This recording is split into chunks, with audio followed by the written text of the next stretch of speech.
Disclaimer: the views and opinions expressed in this episode are those of the guests and do not necessarily reflect the official policy or position of USA Global TV and Radio. The content presented is for informational purposes only and is intended to foster open discussion and debate. Viewer discretion is advised. USA Global TV and Radio does not endorse any particular viewpoint and encourages viewers to seek out additional information and perspectives. Saving America with Dr. David D. Schein.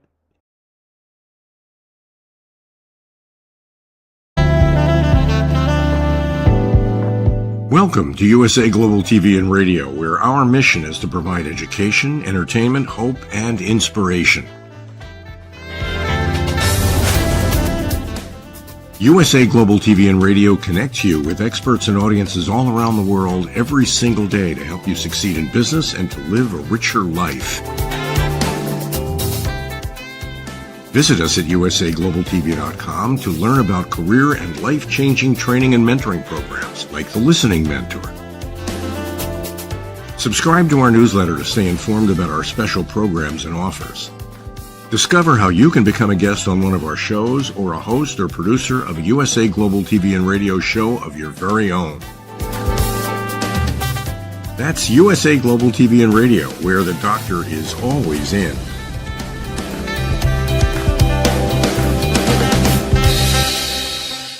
Welcome to Saving America. This is your host, Dr. David D. Schein. Women are tougher than men, and that's for real.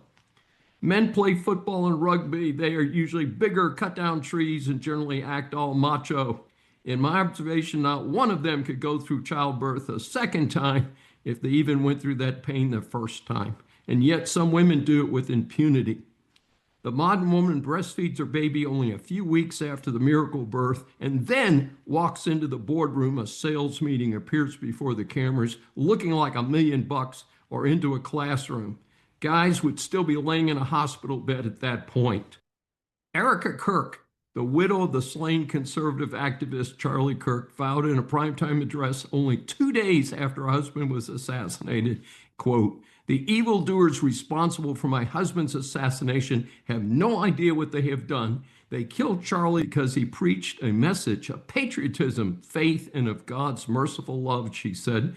"They should all know this. If you thought that my husband's mission was powerful before, you have no idea. You have no idea what you have just unleashed across the entire country in this world." My wonderful audience, I know that I could not do what she did if my better half was taken from me, and especially not in the brutal attack that took Charlie from her and the world. I watched most of her address live and just marveled at this illustration of resilience at the highest level. Her prediction above was right, as there has been a surge in requests for new chapters across the country since Charlie's brutal and untimely death. The far left has continued on its self-destructive path of violence and supporting criminals, not society. About a week after Charlie's death, the Turning Point Board unanimously made Erika the new CEO. Sadly, as rational people try to move past this tragedy, false information has been spread. The most egregious of this, perhaps, was that some claims from the left that Charlie was killed by a MAGA person, in other words, a Trump supporter. Tracking the sad history of the accused killer here, he is from a conservative family. Apparently, he was in that camp in the past. According to reports, his mother said that he had moved far left in the last year or two. The etchings on the rounds in the rifle and his other actions related to the assassination are consistent with that left position.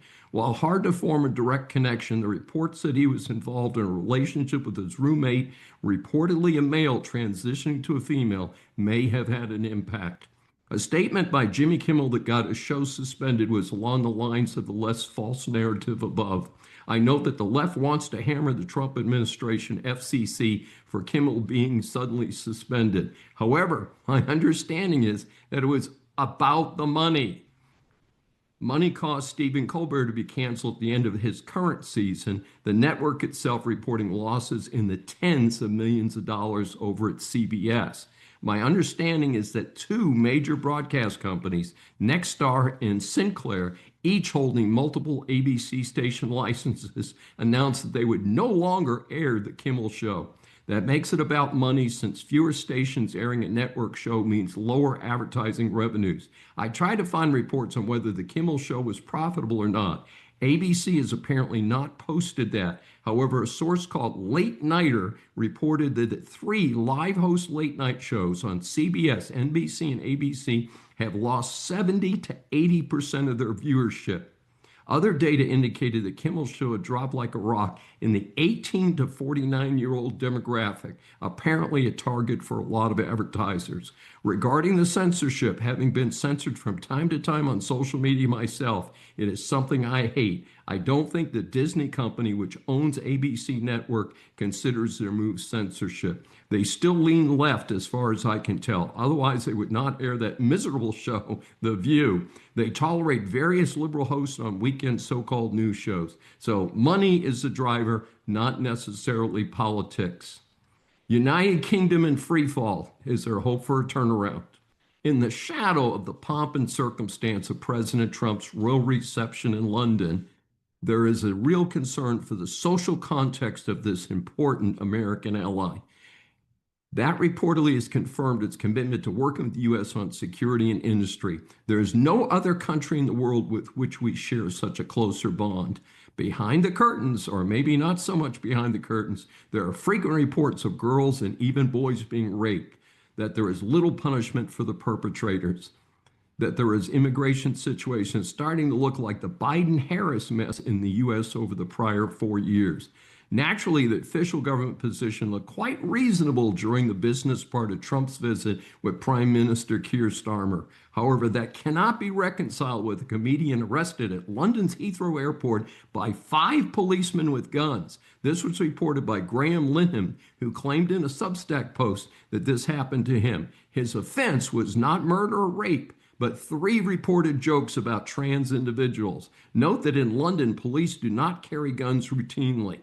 Further, it would seem it would be pretty safe to pick up a guy coming off an international flight. Doubt he was carrying a weapon. Apparently, this was not an isolated incident. The situation in the UK is so out of control that there was a mass protest called Unite the Kingdom shortly before President Trump's recent visit. This was led by a conservative activist who goes by the name Tommy Robinson.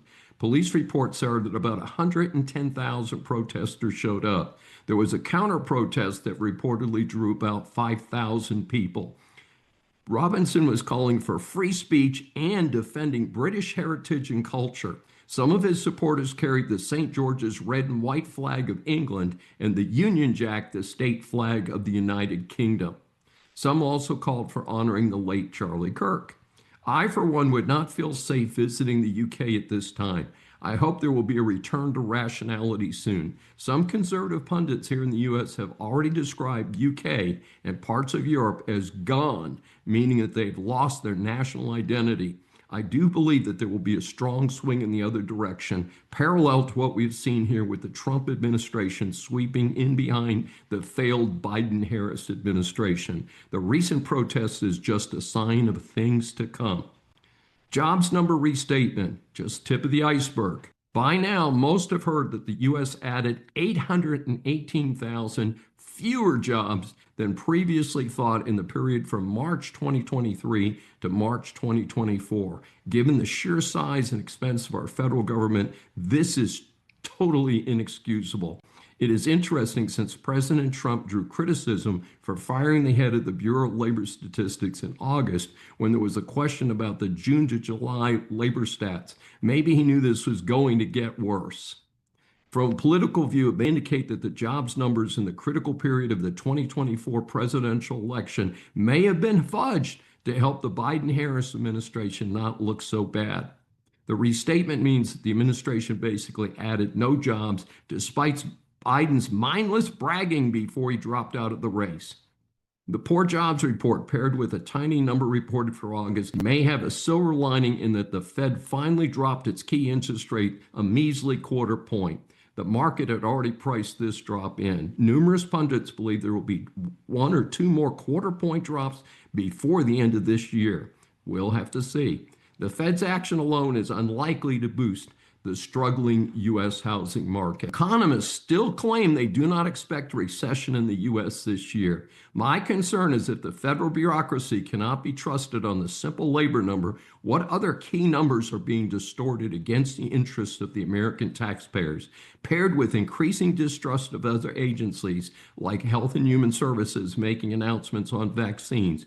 Just who can we Americans trust to tell people the truth? While the unemployment rate continues low, the reports that I'm getting is that the current hiring is pretty lousy right now.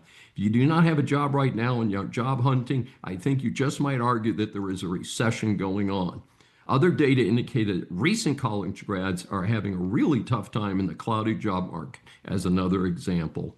Two well-known retail chains are on my radar for this week. The Gap has closed 80% of its stores over the last 5 years or so, from about 2,500 to a little less than 500. The advantage the holding company has is that it can focus on two other brands, Old Navy and Athleta. This also signals major retail shifts like away from malls toward big box operations like Walmart and, of course, online purchasing from many sources, including Amazon. Another cutback, but not so drastic, is United Colors of Benetton. Reports are it has an amazing 3,000 stores globally, but plans hundreds of those locations to close soon. They're going to accelerate online sales in the United States. This is part of a major refocusing, which I believe pairs well with the Gap stores report above. All rise. Our series Interviews for Saving America establishes that the world is full of interesting people. Once you hear from our next guest, I am sure that you will agree that he deserves the moniker of interesting person.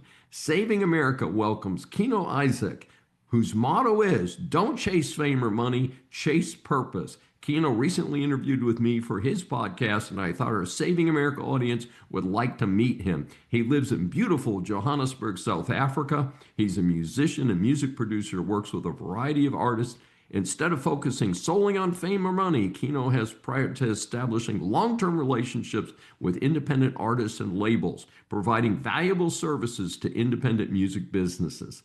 By creating consulting, production, distribution, publishing, branding, artist development, mixing, and engineering, plus sound ID into a business model, Kino has not only focused on his own internal projects, but assists many independent artists and labels in the overcrowded industry. His approach emphasizes collaboration, which is critical in the new era of the music business. We welcome Kino Isaac for his first appearance on Saving America.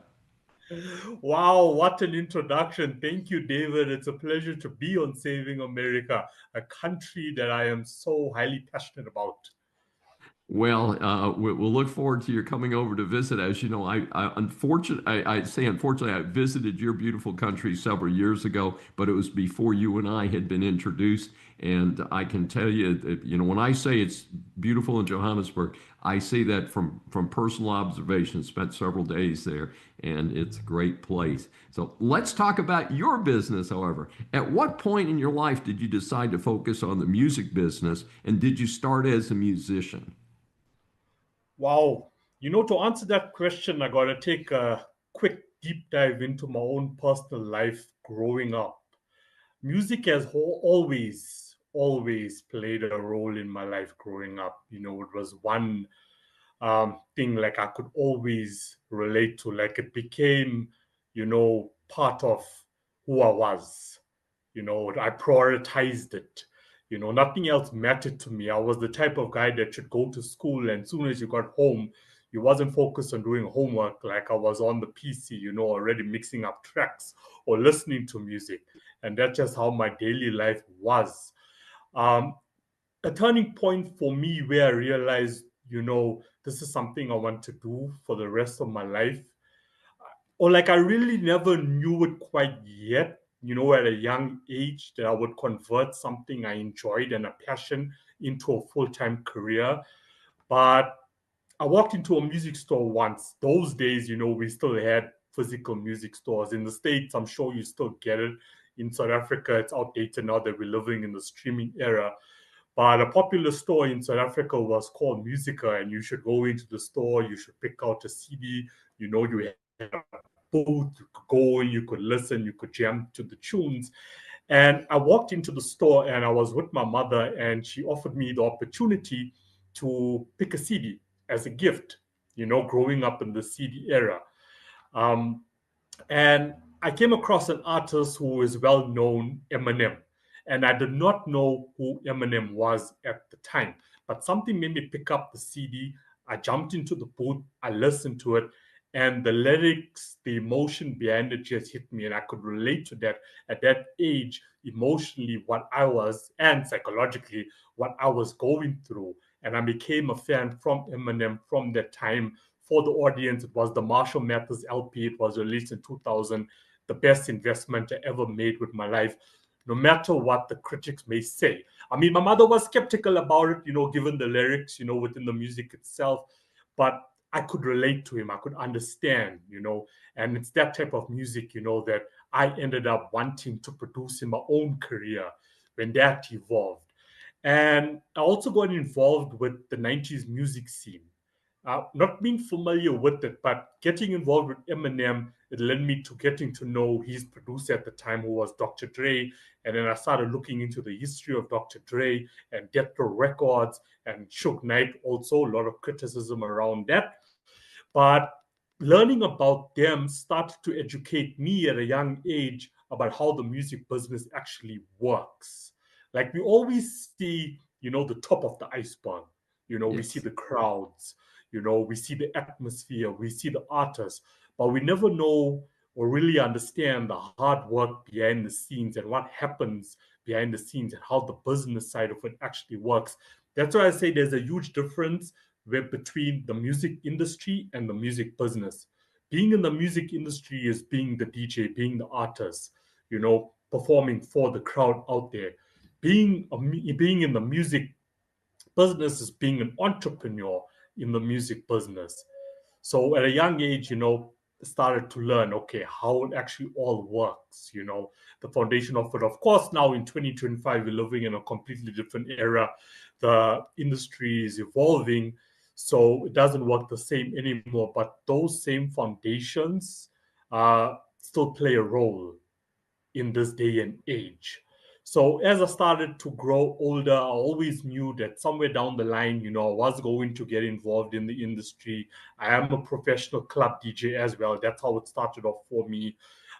Being on the business side of stuff, I didn't want to be just a DJ. I also wanted to work on the business end of stuff. So I also started doing my own events as well. So then I could also manage DJs in the process. So besides being a DJ performing at the events myself, I was also managing the events and managing the DJs. And that's how it actually all started for me to build what I have created today, if that does answer your question. I did Absolutely. get And caught up in this. I just want to add one more thing. I was caught up in the system. I was always the outsider to the outside world, whether it be family, whether it be friends, whether it be my teachers at school. I should always think, differently. Like things didn't make sense to me, but music always made sense to me. The entertainment industry always made sense to me. So it was kind of hard to explain to people that, look, I want to be a professional DJ. And they'll be like, but what is that? Is that a career? Can you make something out of that? Or I'm a music producer. Is that a real thing? It's because we're so brainwashed in the system of, go to school, go to college, get a job, and then that's your life for, eternity until you pass away, until you leave us from this realm. But for me, it was like, nah, I want to be involved in it. So I was caught up in the system for quite some time. I had a day-to-day job, and then I was doing my events and DJing 50%. Production, came at a later stage in my life. Not too late. It was still in my mid-20s. And then one day I decided that, look, I want to jump into this full time. I'm jumping over this cliff and I'm going to see what happens next. And from that day till now, I haven't turned back. It hasn't been an easy journey. The world is changing. I see a lot of changes globally happening, and it's affecting the entertainment industry as well. The independent space is growing, which is great, with the position and I am in it, at the moment. All the red tape is slowly getting moved away. So there's pros and cons when it comes to the industry at the moment. But I do hope I've answered your Absolutely. question. Yeah. And I did want to ask you to share with our audience some of the performers that you've helped, and where can our audience hear some of the music that you are helping produce today? Sorry, can you repeat the question? Sure. You've begun working with performers, helping them to produce records and to get their music out. How can Yes. our audience name some of the performers you're working with, and how can their music be found? Okay, I'm going to take another deep dive into the history of my own career. So, because I always wanted to do things differently, there was a lot of nepotism in the business itself. There was, a good percentage that were favorites, and where hidden talent didn't know how to navigate the industry, and I was one of them. So, building my own career within the industry, I saw the corruption that was going on in it and the nepotism that was happening. And I saw opportunity being given to a certain percentage of people where hidden talent wasn't, no matter how many times they tried.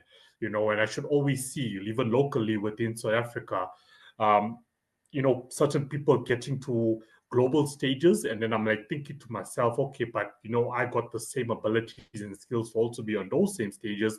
Why am I not there? So I had to build myself up the hard way, which is why I focused so much on the business end, because I knew how to actually, okay, put my own event together, perform at my own event with the DJs that I bring on board, DJs that nobody really know about, and still make good revenue out of it, instead of, like, I'm going to phrase it this way, kissing ass, to someone to perform on a global stage where you still never get there. And because it was based on, who I'm going to choose. So when it comes to the artists that I have worked with, there's several artists, independent artists that I am working with, have worked with within South Africa. But I needed to do something different, because in a crowded market at the moment, if you're an independent artist and you release a track, you put it onto Spotify, you're putting it on to the biggest musical warehouse in the world, or Apple iTunes, and your music is just going to go on to shelf 12B, it's going to remain there. Now, artists don't know they still need to market and brand themselves to actually get an audience to the track itself. And that can take a lot of time. That's where a lot of brand building actually comes in. Like, you need to build a brand simultaneously while still producing music. Like, artists just want to jump into the studio. They want to do all the fun stuff, with their homies, and they want to get a track out there. But 2 months down the line, they start to realize, okay, we've got the track out there, but we're not really sustaining ourselves financially now with that track. So I decided, okay, what can I do to change that, to, speed things up? And then I started to build a global community, and this started throughout the COVID period. And that's the importance of networking. And artists don't understand how important networking is, not even in the entertainment industry, in any industry. You, as an entrepreneur yourself, you should know how important networking actually is. So during the COVID period, I started to network. I started to get involved with coaches. And one of the coaches I came across on social media was Rick Barker. And he was the first manager for Taylor Swift. So after he stepped away from management, he started his own coaching agency. So I got involved with him, and I started learning from him, marketing strategies, branding. And then I thought to myself, okay, all this knowledge that I'm getting, I'm going to filter it down to the independent artists. And the crazy thing about networking and being consistent with your career is that one network can lead to someone else, and someone else can lead to someone else. And from Rick Barker, it led me to Clinton Sparks, who's also known worldwide. He's also worked with global artists worldwide, and he does a lot of coaching as well. It led me to joining his network. From that network, it led me to another network of global producers who could get now licensing deals from mainstream artists such as Rick Ross, Dizzy Wright, Lil Wayne, Sean Kingston, Snoop Dogg, Bizarre from D12, which is Eminem's group. It's crazy, eh? It's crazy how Eminem, transform my whole life, and then I end up getting an opportunity to have, someone associated with him on one of my tracks. So this became an opportunity for us globally with this network that I have in the independent space. So ideally, what happens with this network is the beat is composed with a licensing deal with this mainstream artist, can be a 16-bar verse. That comes over back to me. I now go into what we call in South Africa the townships, where hidden talent, has tremendous talent but lacking resources, such as having sufficient network, data to, get themselves educated on how the industry works. And I pull them out and I get them onto the track. So with that leverage, being on the track with Rick Ross now, they can now leverage that track to build their career. So now when across this artist, which is going to work better for you as an artist now? If someone comes across you and it's just Kino Isaac on a track, the chances of me listening to Kino Isaac or looking into Kino Isaac is quite slim. But now if I see Kino Isaac featuring Rick Ross or Kino Isaac featuring Lil Wayne, I'm going to be like, whoa, let me check this out. Because now I'm leveraging the brand that they have already created. So that's what I'm currently doing now with independent artists, is I'm giving them that opportunity to feature on a track with a mainstream artist. When the track is out there, my work is done. Now the artist can take that track and now start looking for opportunities for them, whether it be getting endorsement deals, merchandising deals. If they're still keen on looking for a 360 record label deal, which is fading away in this new era that we are living in now, the mainstream labels, are focused on the 1% that they got working for them. It's enough. It's highly impossible now to get a 360 record label deal. But if you're still looking for a record label deal and you have been featured on a track with the mainstream artist, the chances of getting that meeting with the CEO of that company is very likely than just standing a standard demo like how it worked 20 years ago. So that's what I'm kind of doing now with independent artists. It's a pretty interesting path. Now, your website indicates your focus on dopeness. Please explain to our audience what that means and how that's applied to your industry, because we don't usually like dopey people. So I had to ask that. This is the second time in 2 weeks I was asked a question. Kino, explain to me what dopeness means. What does it mean when you say you're creating dopeness? To sum it up, creating dopeness is not following a trend, but creating a new trend. So I'm going to rewind to what I said I'm doing for independent artists in the lower income communities within South Africa. But keep in mind, this is global. This is happening global with the network that I've built in the United States. What I'm doing here, someone else is doing in another country. They may not be doing it at the scale I am doing it at.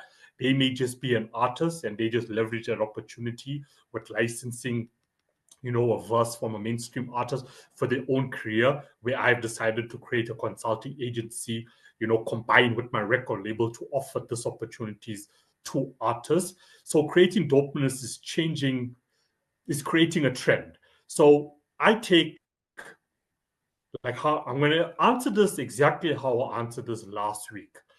I take an artist from a lower income community.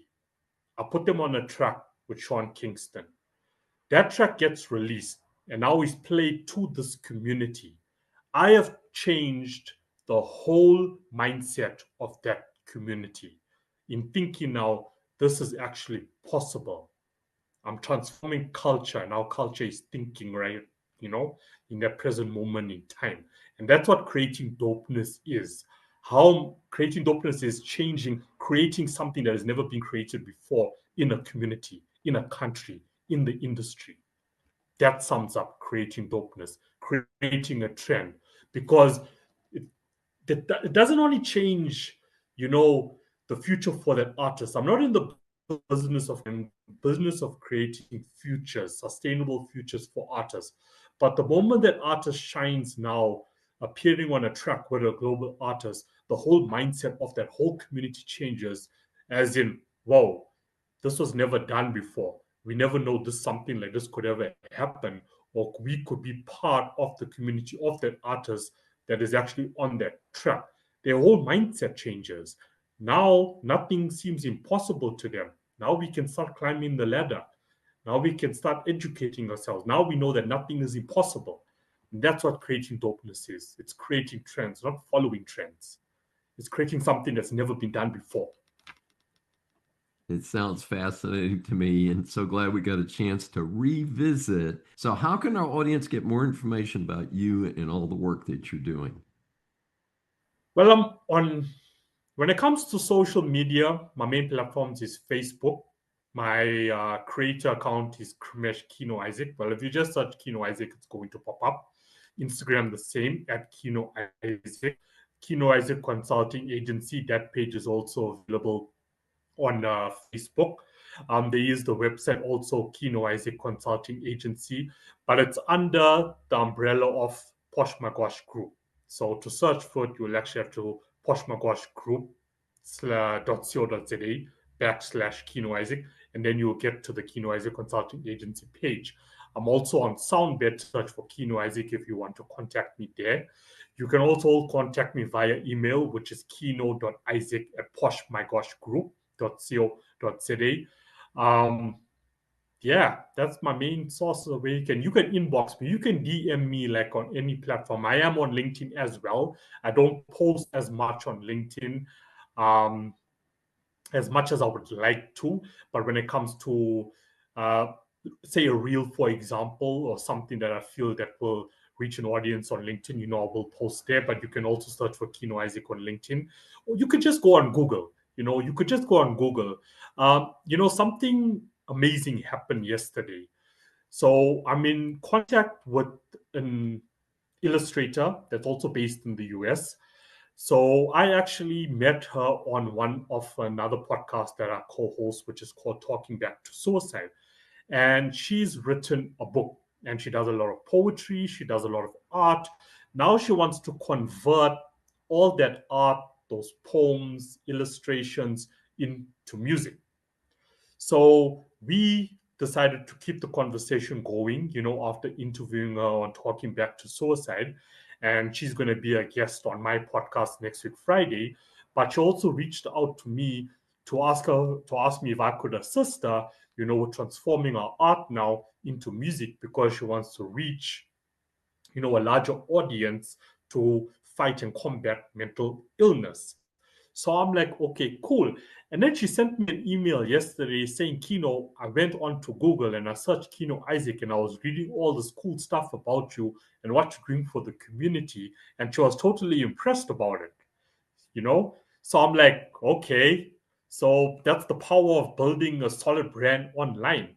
So for the listeners, if you just go on to Google and you just Google Kino Isaac, my Google profile is there, it's going to pop up on front, as a musical artist first.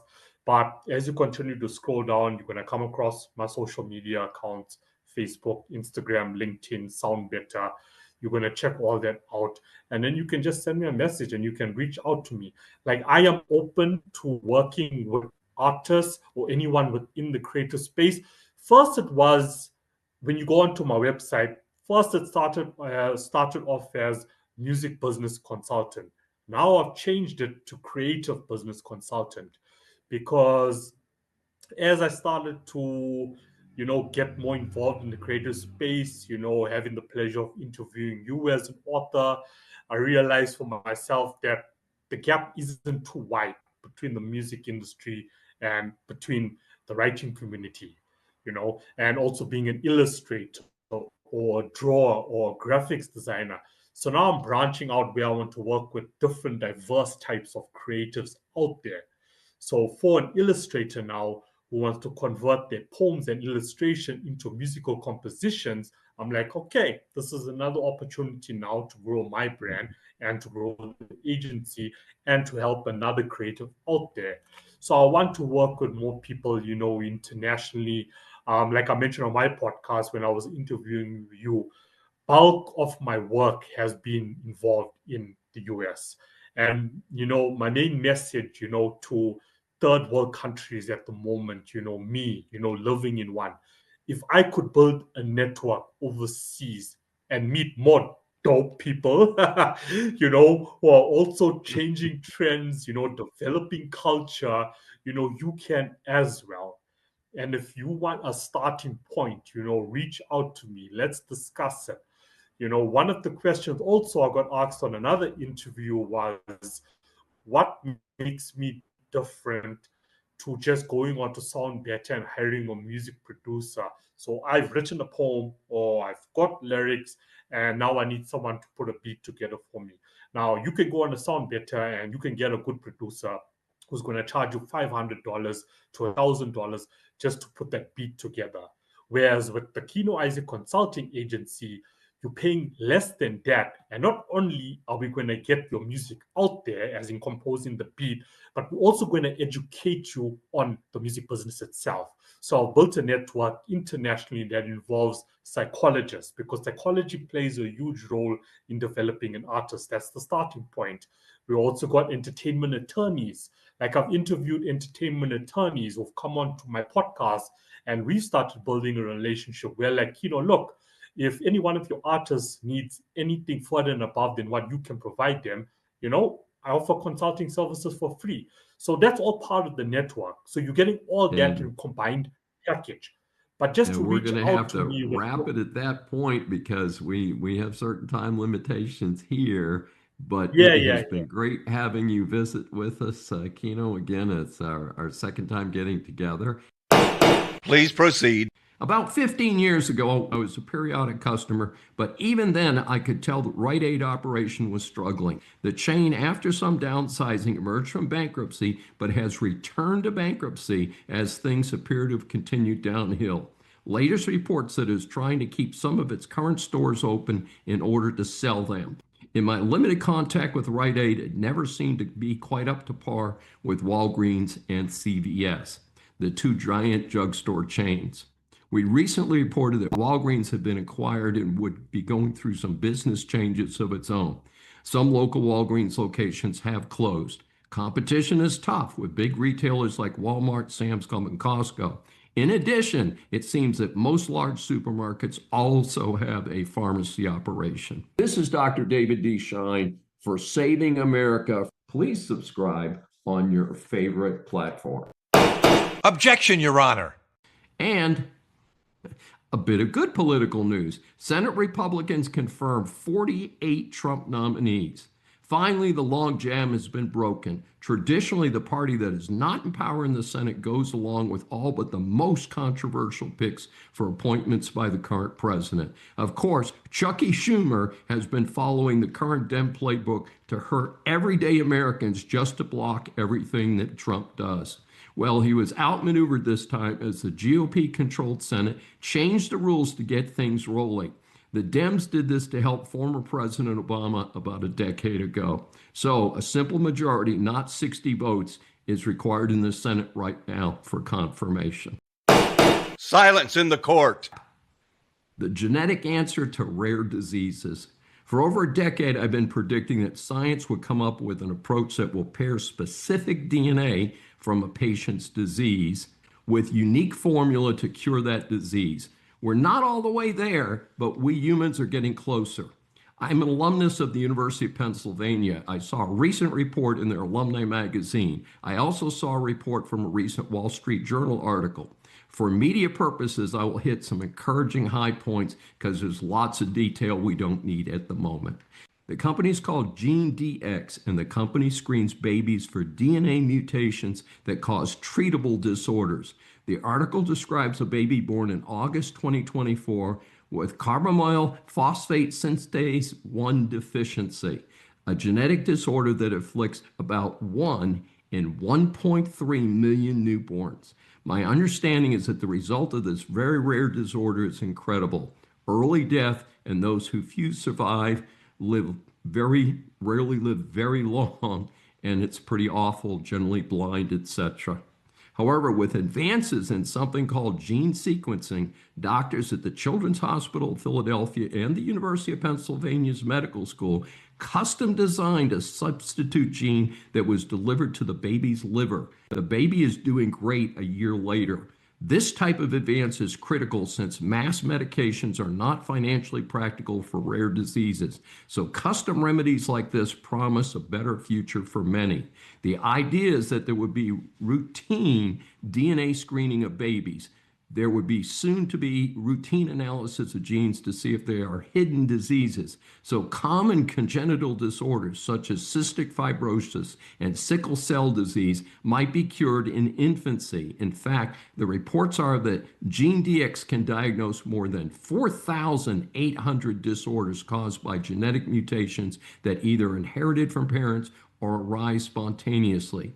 This would provide a better and longer life for many while reducing the high burden on the healthcare system for years to come. A bit of good news and maybe even more good news in the future. May I remind you, you're still under oath. Our series of interviews for Saving America establishes that the world is full of interesting people. Once you hear from our next guest, I'm sure that you will agree that she deserves the moniker of interesting person. Saving America welcomes Tracy Cram Perkins, who is an award-winning author, a 4-time dementia caregiving survivor with 16 years of experience caring for 4 family members with various dementias and other illnesses.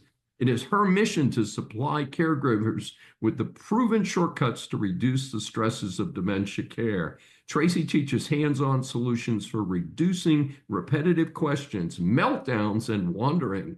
She includes tips using simple, inexpensive fixes found at hardware and office supply stores. Tracy holds a Bachelor of Science from Central Washington University. She worked her way through college with a variety of positions. For the last 18 years, Tracy has been a managing partner at Perkins Power Products, a manufacturer's representative agency serving the industrial electrical industry in the Pacific Northwest.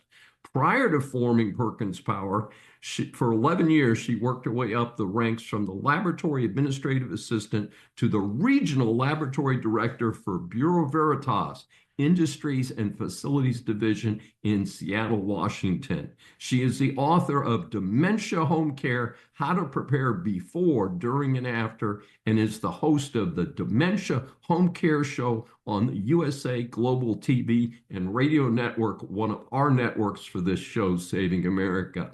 We welcome Tracy Cram Perkins for her first appearance on Saving America. Thank you very much for such a wonderful introduction, Dr. Dave. I really appreciate that. Hey, we want people to know what a super person you are. As you know, we asked 3 formatted questions based on our research. And our first question is, your book covers so many topics. Why is it important to have such a resource when dealing with a person with dementia? Well, no one is born knowing how to care for someone with dementia. And with most of us, we don't even know what to do or recognize what dementia is until it's well into the disease. And by that time, there's not a lot of support tools advertised out there that is really in general knowledge. And what happened with my family and me is I got a panic phone call from my younger sister. She said that my dad was unconscious on the floor of his living room. And when he woke up a week later in the hospital, he was diagnosed with moderate Alzheimer's disease. So it really caught us off guard. And because we didn't have all the paperwork in place properly, I didn't have the right power of attorney to take him out of the hospital, and they refused to let me take him home. He ended up on a 6-month journey going from facility to facility with the dementia without them allowing us to bring him home. And he knew that he was more advanced than what was going on around him, that he could still figure things out. And so he would figure out how to escape. And from each facility, he escaped 5 times because he's a very, very intelligent man. And on the 5th escape, they would eject him. There was one point, or I should let me back up. They were giving him medications to make him more compliant. Each time he would go to a new facility, they give him a different medication, but they never took him off any of the previous medications. So at one point, he actually threatened to kill his roommate because he had a hallucination that his roommate, who was bedridden, was threatening him. And so that landed him in a geriatric psych hospital. And because we, as the family, didn't understand what was going on around us, we got rather aggressive with the people that were caring for him because we didn't understand how hard it was for them. We didn't have any compassion because we had no understanding. And so they refused to tell us where he was sent. And so we ended up spending 4 hours calling every hospital in 3 counties until we found him. And so we had, like I said, a 6-month journey. He ended up going to 5 additional facilities and 1 more trip to the geriatric psych ward before we could bring him home. So we got a trial by fire in learning how to navigate the medical system, how to navigate the legal system, because we had to get the power of attorney, and we shortcutted it. Most people can't get it that fast. 6 months is incredibly quick through the legal system. It's just lucky I am local to where my dad was. People knew him, they felt bad, and they helped him. So that part was very helpful. And I can't say that will happen for everybody, but every time I failed while I was caregiving, it took the book you're seeing behind me, it took me, that's the 25% that worked, because the 75% that went up in flames, that didn't make it into the book. And I covered every single step for every failure I went through. And some of the things I didn't even go through, like elder abuse, but it was an important topic to cover. So there's a lot of things in the book.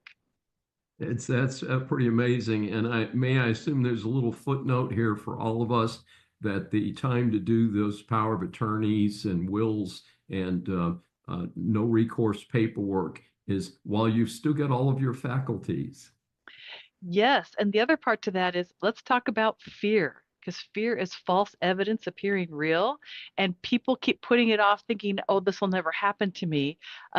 Thinking that if they put it off, then they can avoid it entirely. And what that does is that ends up with whoever is left behind, whoever is taking care of your legal work later, has to straighten all this out. And if they don't have the legal documents in place, it makes it very, very difficult for your family members or loved ones to carry out your wishes.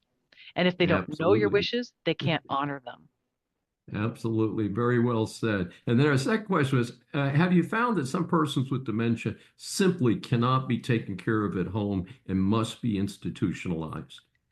Yes, and there's several different reasons this can happen. One of them is if the care partner, let's say it's been a couple that's been married 58 years, and the care partner dies, then the only place they can go is to be institutionalized. If they have a health issue that is beyond somebody's ability to care for them, they could end up being institutionalized. So there's several different routes to end up having somebody in a skilled care facility because they need the extra help. And it isn't a failure on the part of the caregiver. It's too much for the caregiver to take care of themselves. Because again, we're not born knowing how to be dementia care providers. We're not born being medical practitioners. You learn by failure. You learn by step trying to get through it. And in those cases, one of the things that kind of cursed me anytime I see the word institutionalized, and I was thinking about your 6-month struggle, is what did the medical bills look like? Well, that was a very interesting question that you asked, because my mom had cancer. Before she died, they hit the insurance ceilings. This was before Obamacare. And so they lost everything. They lost their home, all their life savings, everything, to paying off the bills for that. My dad ended up, by the time he was in the hospital, in Medicaid. And so he had Medicaid and Medicare. So that, and my sister's grand skill of getting grants, we were able to cover all of their expenses. Otherwise, we couldn't have. And today, it's really wonderful. Today, there are more people giving grants to help people with care, including places like, Hilarity for Charity. They do grants for younger caregivers who are caring for family members who got early onset dementias, and so then they can actually have respite care and things like that. So there's monies available. You just have to know how to find them. And of course, you mentioned something that's a very special area, which is early onset dementia or early onset Alzheimer's, which is a very aggressive form of the disease. And usually, my understanding is the survival situation is very short, 6 months to a year. And we think of dementia as something, and not to be political, but what we see on the international stage with Joe Biden, who clearly is showing signs of dementia, couldn't find his way up the stage and stuff. But that is the more traditional form where people begin to show a series of symptoms, but they're not, completely out of the program yet, versus early onset Alzheimer's, which is a very devastating disease. And I think the average onset in that is between 40 and 45? It can be. I mean, Mm. it's considered early onset, anything before 70. So generally Mhm. speaking, the average age is 65, when between 50 or 60 and 65 when it hits. Yes. For many people, like if you took it at Laura Rogan Miller Rogan, her mom got it at the age of, I believe it was 55, and was Mhm. gone within 3 years. So it goes very quickly. It's not it's a very progressive disease, kind of like ALS in that regard, because it Yes. just happens so fast. I was at a networker a few days ago, and 80-year-old gentleman sitting next to me mentioned that he had lost his first wife due to ALS. And of course, that's a very rapidly moving and devastating disease, also known as the the baseball player's disease. It's a very, very sad situation. And our third question, what can people learn from your webcast on the USA Global TV and Radio Network? What do people hear about there? Oh, thank you for that question. I try to bring in experts and caregivers, anyone who has lived experience or professional experience with dementia, to teach people how to take care of different aspects. So I have had people like Loretta Vaney on. She's the Lego lady. She teaches Lego serious play, but with her, it's a distraction and communication techniques using Legos, because there's no rules with Legos. And so you can use it to communicate with how somebody's feeling, to keep somebody from agitation. You can put that in their hands and allow them to create. Again, no rules, no structure. They can do whatever they like, and no one can tell them they're wrong, which happens a lot. Why people get upset, because everyone keeps correcting them. This gives you a freedom to just play. And so it's a wonderful tool. I've also had PK Bevel on. She's the inventor of the virtual dementia tour. And with that, she teaches family caregivers and professional caregivers what it feels like to have dementia. And it's a 15-minute tour. They put you in a space like an apartment, and they give you different, I shouldn't say commands, but they give you different instructions on just simple things like sitting down in a chair and tying your shoes, walking across the room, picking up coins off of your dresser, just simple things. But when you have the visor on, you get the achromatopsia that comes with dementia. So you're going to get the tunnel vision. You kind of see in black and white. It's very difficult to see, and it's just through a slit lens. You have headphones on that gives you a similar feeling of the tinnitus that is happening for somebody, let's say, with Alzheimer's disease. So it's very hard to process what someone's saying to you. They put in the gloves to make it difficult for you to feel, so that you understand what the nerve degeneration is like. And also, they put pads in your shoes. So again, it makes it difficult to feel the floor, which is why you might see dementia patients walking with shuffled footsteps, because they can't feel the floor, and that's their way of solving that problem. One of my friend's mothers has macular degeneration as well as dementia. She lives in her home, and it has cement steps outside it. And when she leaves her home, instead of holding the guardrail, she can't see, so she bends in half. Now she's 90 years old, and she touches her way with her hands because she can't feel it with her feet for each step. And it's terrifying to watch, because you think she's going to fall at any moment, and there's no way to really catch her because there's not enough space to have somebody there to catch her. So I mean, it's a lot of different things that can happen, because and if you have the compassion to understand how it feels, it makes it easier to cope with it.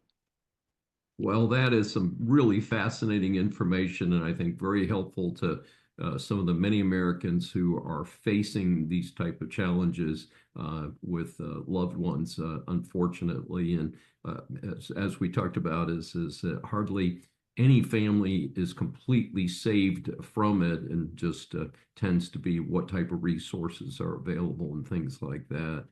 Now, how can our audience get more information about you, your book, and your webcasts? Well, you can reach me on my website at tracycramperkins.com. You can also reach me on Facebook, Instagram, and LinkedIn. My book is available in wide release, so you can find it on Amazon, Barnes & Noble, Target, Walmart, your favorite independent bookseller, and also your local library. Fantastic. Well, thank you, Tracy Cram Perkins, for your wonderful information, and it's so helpful. It's so great to meet you. The defense rests, Your Honor. Nasty news about Democrat Virginia Lieutenant Governor candidate. While I've been happy Texas resident for many years, I still have a warm spot in my heart for my adoptive home state of Virginia. They are on the heels of a tough off-year race. The governor's race pits current Lieutenant Governor Winsome Earl Sears, a personal favorite of mine, against Abigail Spanberger, the Dem candidate. That race is very tight. Recently, I've become aware of the questionable pronouncements of the Democrat candidate for Virginia Lieutenant Governor, Ghazala Hashimi. A report by the Washington Free Beacon newsletter provided some interesting details. Part of her claim to fame is that she helped kill legislation that would allow parents to know if their child had identified as transgender at school. Following the Dem playbook, since the Dems have nothing to sell, she reportedly claims that the majority of people in her state are bigots for their positions on DEI, sexually explicit books in schools, and similar mainstream positions. I'll allow it. Good people, the university funding cuts that I am hearing about causes me heart palpitations. Now, don't get me wrong, I'm thrilled with the cuts. $1 billion in federal funds and grants to Cornell University and $790 million to Northwest University have been frozen. The White House confirmed due to reported civil rights violations. This, of course, tracks well-publicized funding suspensions at Columbia and other woke schools, including fellow Ivies, Penn, and Brown. My question is, with the massive wealth that these colleges have, and of course they're tax-free, why is the federal government sending this kind of money to these schools? I can understand supporting HBCUs and small colleges and especially public schools. That's not what we're talking about here, folks. So I do have some real concerns about how this all got started in the first place, and I'm sure hoping that this is corrected. And I don't care if it's taken away because of DEI or woke or whatever it is. I think this needs to be taken away because they shouldn't need this money. It should go to needed public causes, including keeping Social Security and Medicare from going broke. Sustained. FBI agent arrested at the airport trying to leave the USA. I like it when the good guys win. In this case, somehow it's fitting that an anti-Trump FBI agent, Jonathan Boomer, got arrested at New York's JFK airport as he tried to skip out of the USA. He has been charged with leaking confidential information. Reportedly, he copied and released over 100 confidential files. He was not in custody since he was out on $100,000 bail. Glad someone was paying attention and caught him before he could leave the U.S. This session is adjourned. Thanks for joining me for Saving America. If you have questions or comments, please find me on various social media sites. I'm Dr. David D. Schein, and I will see you next week. Welcome to USA Global TV and Radio, where our mission is to provide education, entertainment, hope, and inspiration. USA Global TV and Radio connects you with experts and audiences all around the world every single day to help you succeed in business and to live a richer life. Visit us at usaglobaltv.com to learn about career and life-changing training and mentoring programs like the Listening Mentor. Subscribe to our newsletter to stay informed about our special programs and offers. Discover how you can become a guest on one of our shows or a host or producer of a USA Global TV and Radio show of your very own. That's USA Global TV and Radio, where the doctor is always in.